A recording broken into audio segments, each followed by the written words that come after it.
Bismillahirrahmanirrahim. Assalamualaikum warahmatullahi wabarakatuh. Perkenalkan, nama saya Sahrul Ramadana dengan NIM 2002105011034. Asal prodi Teknik Komputer kelas C. Pada kesempatan kali ini saya akan menjelaskan materi tentang pemodelan proses untuk memenuhi kebutuhan tugas dari mata kuliah Analisis Desain Sistem Informasi. Untuk pokok bahasanya sendiri terdiri dari 4. Yang pertama ada pemodelan proses, yang kedua ada diagram arus data atau DAD, yang ketiga ada simbol diagram arus data, dan yang terakhir ada langkah-langkah pembuatan diagram arus data.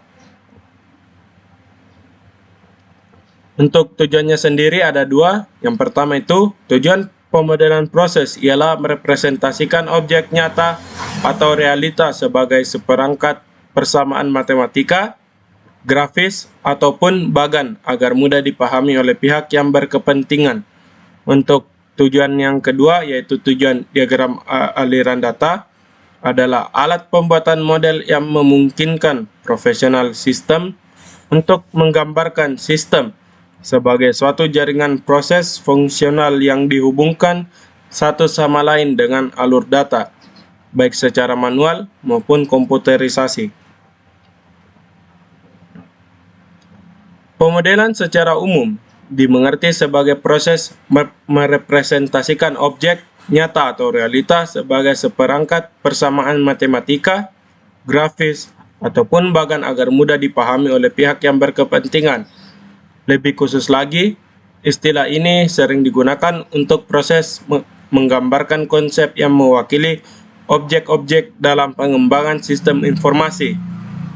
Pemodelan dalam pengembangan sistem informasi berevolusi selaras perkembangan teknologi dan metodologi pengembangannya.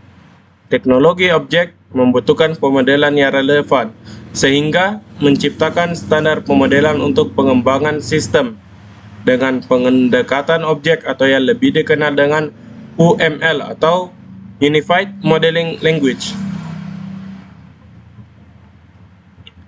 Diagram aliran data atau yang sering disingkat DAD adalah suatu diagram yang menggambarkan aliran data dari sebuah proses yang sering disebut dengan sistem informasi. Di dalam data flow diagram atau diagram aliran data juga menyediakan informasi mengenai input dan output dari tiap entitas dan proses itu sendiri. Fungsi dari diagram arus data sendiri ada 3, yaitu yang pertama menyampaikan rancangan sistem, yang kedua menggambarkan suatu sistem, dan yang terakhir perancangan suatu model.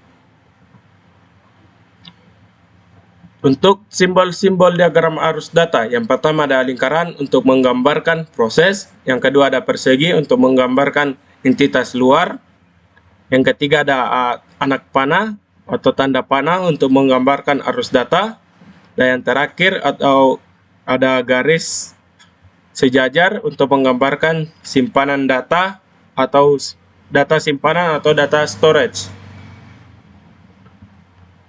Langkah pembuatan diagram arus data. Yang pertama, pahami dengan baik sistem dokumentasi aliran data dari sistem yang hendak dibuat model diagram arus datanya. Yang kedua, identifikasi entitas luar dan dalam yang terlibat dalam sistem yang akan dibuat model arus datanya. Yang ketiga, identifikasi semua input dan output yang berhubungan dengan entitas tersebut. Kemudian, buat diagram konteksnya. Setelah diagram konteks selesai dibuat, selanjutnya kita perlu menggambar bagan berjenjang dari seluruh proses yang ada pada sistem. Selanjutnya, gambarkan diagram arus data level 0.